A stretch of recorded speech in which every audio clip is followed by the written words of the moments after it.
السلام عليكم حبيباتي ومتتبعات قناة أم عثمان زيدات، كيف حالكم؟ كنتمنى من الله أنكم تكونوا كاملات بخير وعلى خير وبصحة جيدة إن شاء الله. اليوم إن شاء الله غندير حصة خاصة بالخطوات الأولى لتعلم الطرز الرباطي. هاد الحصة غنحاول انايا وصلوني بزاف الصور وبزاف لي ميساج في الواتساب وفي الميسنجر. لاحظت واحد الملاحظات خصوصا بالنسبه للاخوات المبتدئات انهم كيخترقوا المراحل ديال تعلم الطرز. يعني الطرز خاصو يمشي على مراحل متتاليه، ما يمكنش ما نديروش الخطوط والتشنيف وحل السد وانعراجات وندوزو نخدمو ورده. مستحيل تخدم لينا مقاده. كيبعثوا لي صور كثيره كنلقى كتخدم وكتعاود، كنقول لها شوفي اختي، كنسولها كنقول لها واش خدمتي الدرس هذاك الدرس يعني الدرس ديال التشنيف؟ كتقول لي لا عمرني ما خدمت التشنيف. ايوا كنقول لها رجعي خدمي التشنيف باش الورده تقابلك.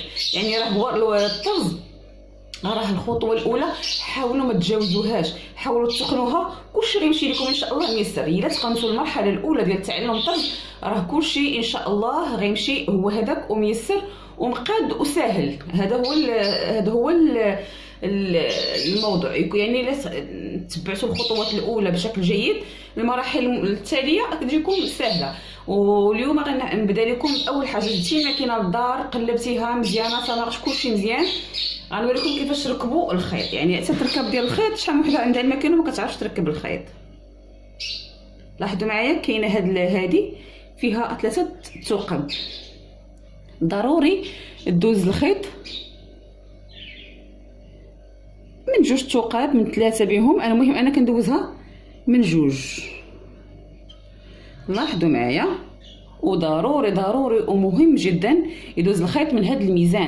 هذا الميزان لاحظوا معايا، شوفوا معايا، راه كاينين بحال 2 طرفات، يعني جوج حديدات. بين هاد 2 حديدات اللي كتشوفوني كنهزهم لاحظوا معايا بيناتهم خاص الخيط يدوز. الا ما دازش مستحيل تخدم لك الماكينه، مستحيل تخدم لك الماكينه الا ما دازش. كنشد الخيط بحال هكا وكندوزو بيناتهم بحال هكا، كنحس بيه راه الخيط يعني ماشي هكذا. وثالثا هذه المرحله الاخيره ضروري ندوز من هاد، انا مدرقه عندي هنا بالكاميرا وانا غنحاول نوريها لكم. هاد العوينه هذه حتى هي مهم وضروري يدوز منها الخيط. الا ما دازش منها الخيط ما كتخدمش الماكينه. كنطلعوا من هكذا، لاحظوا معايا، كندخلوا من هاد العوينه. هاد الفيديو والله الا واحد الاخت مسكينه كل باش كتقول لي ديري لي تصوير ديال الطريقه كيفاش نركب الخيط. يعني اختي هانتي تبي غير وندخلوا من هاد الحديده هذه اولا ندوزو نيش. المهم جدا والاساسي جدا واللي ضروري هو انه يدوز من هاد البلاصه هذه ومن هاد الطاسه هذه. ضروري تكون قاده يكون الخيط دايز منها. وهاد العوينه اللي كاينه هنايا، هاد بحال الخنيجر بحال الفلاش اللي كاين هنايا، ضروري فيه تقبه تدوز منه الخيط. ملي كندوزو هادشي صافي كندوزو الخيط مباشره للابره. غنبداو ان شاء الله على بركه الله ببدء الدرس. واول حاجه من اول ما ناخذ الماكينه ديالي، اول حاجه هي نخدم الخطوط. لاحظوا معايا اخواتي، اول حاجه يعني اول حاجه غنخدمها، غنقول بسم الله بعدا. اول حاجه نخدمها هي الخطوط، يعني نخدم خطوط يعني بهذه الطريقه هذه. الاخوات حاولوا انتم بالنسبه للمره الاولى ديروا تراساج، يعني تراسيو الخطوط.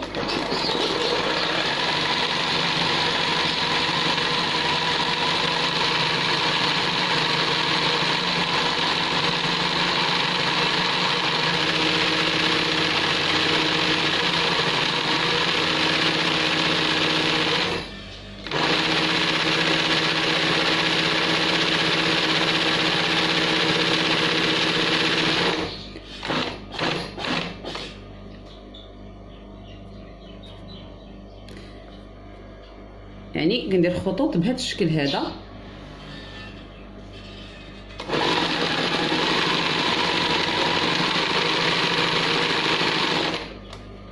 يعني خط بحال هكا،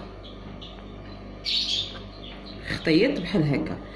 ثاني حاجه، انا هذا الخط منين بديتو من الفوق ونزلت لتحت، غنحاول نخدم باتجاه المعاكس، نبدا من التحت ونطلع للفوق. علاش؟ هذه واحد الاخت كتعلم عندي، عاد سبحان الله هاد المبادره تاع التعليم ديال اللي درتها لاحظت بزاف الاخطاء، وهذوك الاخطاء كتكون شي وحده يعني باديه باغي تعلم عندها غير مشكل بسيط وكتكون باركه في الدار، ما كاينش اللي غيوريها، غير بمجرد ما كتعرف التقنيه صافي كيتيسر ليها كل شيء. واحد الاخت عندي قالت لي الا بديت من اليمين كنمشي الخدمه مزيان، الا بديت من اليسار كيتخربق ليا كلشي. قلت ليها وراه هذا هو المشكل فاش بديتي كتعلمي، يعني بديتي كتعلمي غير من جهه وحده. كنحاول بديتو من الفوق نبدا من التحت ثاني بحال هكا.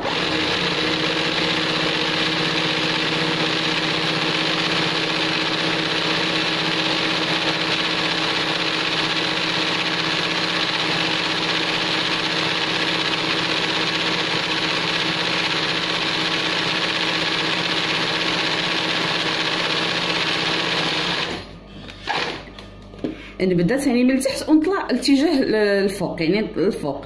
و يعني الخطوط هاني خدمتهم، والخطوط حتى هما غنخدمهم باحجام، يعني العريض الرقيق الغليظ بزاف، يعني احجام متفاوته. باش علاش ثاني هذه المرحله نخدم علاش هذه المرحله ديال انني نخدم الخطوط رقيقه ومتوسطه وعريضه؟ علاش؟ باش كنقدر نتحكم في العراض، يعني باش كنقدر نتحكم في العراض بالرجل ديالي. ملي كنبدا نخدم خطوط عريضه ورقيقه ومتوسطه، يعني كنكون عندي امكانيه التحكم في العراض، نقدر نخدم غليظ رقيق. خدمت الخطاط تيسروا مزيان، تقنتهم مزيان، يعني ما كاينش واحد القضيه الاخوات، الا مشيت في الخط خاصو يكون بحال هكا مقاد، يعني بحال هكا السطر ديالو بحال هكذا مقادد. هذا هو راني تمكنت من الخطوط. ثاني حاجه اش كندير مثلثات. حاولوا الاخوات تخدموا مثلثات بهذا الشكل هذا. علاش غنقول لكم ثاني علاش مثلثات كيعلمك انك تحركي المرمى، ما كتبقاش عندك صعوبه في التحرك ديال المرمى.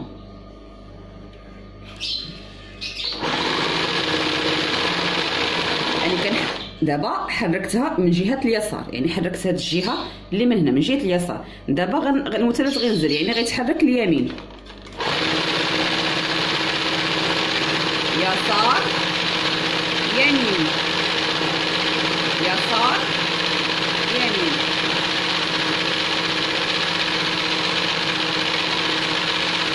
يمين يسار يمين يسار يمين يسار. لاحظتوا معايا الاخوات علاش الاخت اللي لقات مشكله في انها تخدم من جهه اليسار واليمين؟ لاحظتوا معايا كنخدم من جهه اليسار كنطلع كنهبط اليمين. تبعوا معايا الاخوات هاد المراحل. الاخوات المبتدئات حاولوا هاد الدرس وخدموا هاد الدرس ورسلوه ليا، ما دوزوش الوراضي اللي كنديروا حنايا. هذوك الوراضي يعني بالنسبه للاخوات اللي تمكنوا من المرحله الاولى اللي الفيديوهات اللي كننزلوا. حاولوا الاخوات اللي كثير من الاخوات صيفطوا لي صور فيهم وراضي لا علاقه، يعني ما مفهومينش كاع. حاولوا ديروا هاد الدرس ولحقوا ليا متقون. ديك الساعه نجاوبكم، يعني نقدر نقول لكم بامكانكم دوزوا المرحله ديال الوريدات. كنديروا المثلثات بهذه الطريقه وكنتمكنوا منهم، خاصهم يجونا بحال هكايا مقادين. في اول مره راه ما غديروهمش مقادين، يكذب عليكم الكذاب. الحصه الاولى ولا الحصه الثانيه ما غديروهمش مقادين، ولكن بالاجتهاد وتبقاي تعاودي مره ومره ومره كوني على يقين انك توصلي للمرحله اللي وصلت لها انا واحسن ان شاء الله. درنا المثلثات، اشنو غندوزو للتشنيف.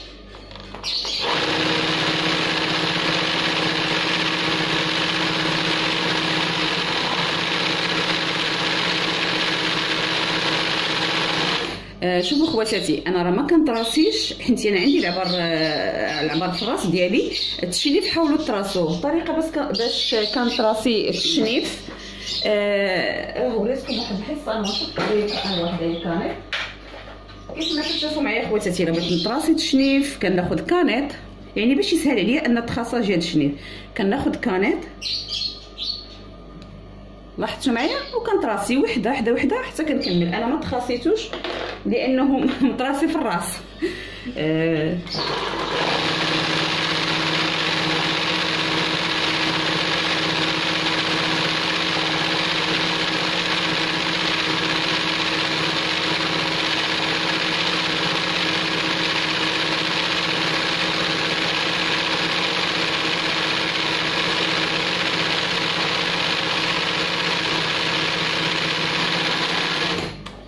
بهذا الشكل هذا. كنخدم التشنيف حتى هو عده مرات حتى كنتمكن منه ونعرف راسي راه صافي التشنيف مزيان ومتقون. كندوز لحاجه حاجه اخرى هي حل وسد.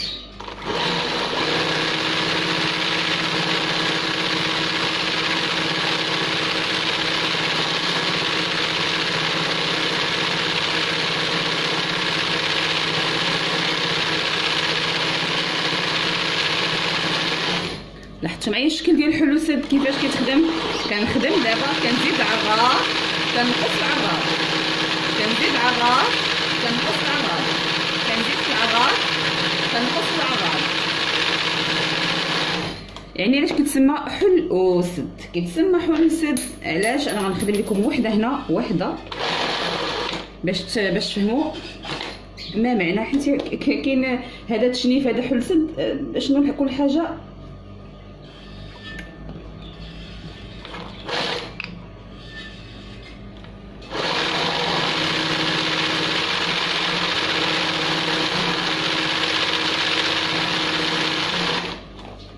انا غنشرحها لكم هنا مزيان. اشنو علاش كنقولوا حل سد وعلاش كنبقاو نقولوا حل سد حل سد ماشي الباب في الماكينه. لاحظوا معايا، لاحظوا معايا اخواتي. هنا في البديه هنا في البديه كنقولوا حل، يعني كتخدم كتبدا كتيمي زايده وانتي ماشيه بالماكينه وكتزيدي كتعراضي كتوصلي النصف ديال سميتو، يعني كتاخدي العرض القياس اللي بغيتي في العرض. يعني تقدر تكون قد هذا الحجم، صغر منه كبر منه. انا الماكسيموم ديال الغراض هو هذا. كدير تخدمي حل سد يعني كتحولي العراض، كتحركي العراض يعني كتميلي للجهه اليمين كامل وكدير ترجعي بشويه بشويه كتنقصي. هذا الدرس اشنو الدور ديالو؟ هذا الدرس الدور ديالو كيساعدنا كثير كثير كثير في التحكم ديال العراض، حيت كاين الاخوات بزاف اللي كتلقى مشكل بين البيدار والعراض والمرمى، يعني ما كتوازنش بيناتهم. هذا الحل سد حاولوا تخدموها بزاف وعده مرات، كتعاوننا على اننا نتحكموا في العراض. يعني هذا الحل سد مثلا في هذا مثلا في هذه الوريده بحال هكا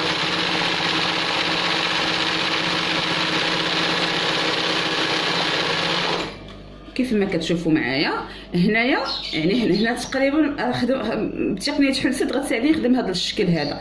هنا هنا نجله رقيقه، يعني تما تجي كنحل وملي بغيت نزل ثاني، يعني بحال حل سد. حاولوا الاخوات تبعوا الخطوات وان شاء الله راكم غاديين تتعلموا. وهذا الشيء اللي خدمته مره واحده، كل حاجه منها مره واحده، نتوما ما غتخدموش حاجه مره واحده. يعني نقدر ندير مرمى فيها الخطوط، مرمى فيها المثلثات، مرمى فيها تشنيف، يعني كل مرمى وشنو فيها.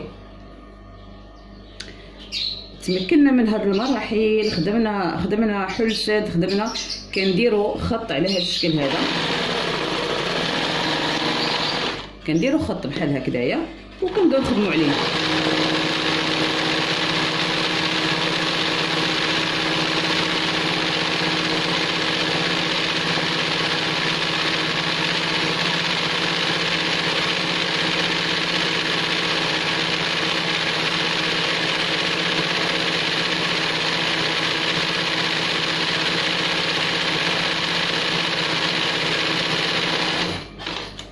هاد الشكل هذا اشنو علاش كيساعدنا على اننا ملي نكونوا نخدموا الخنيجره نخدموهم بشكل جيد. لاحظوا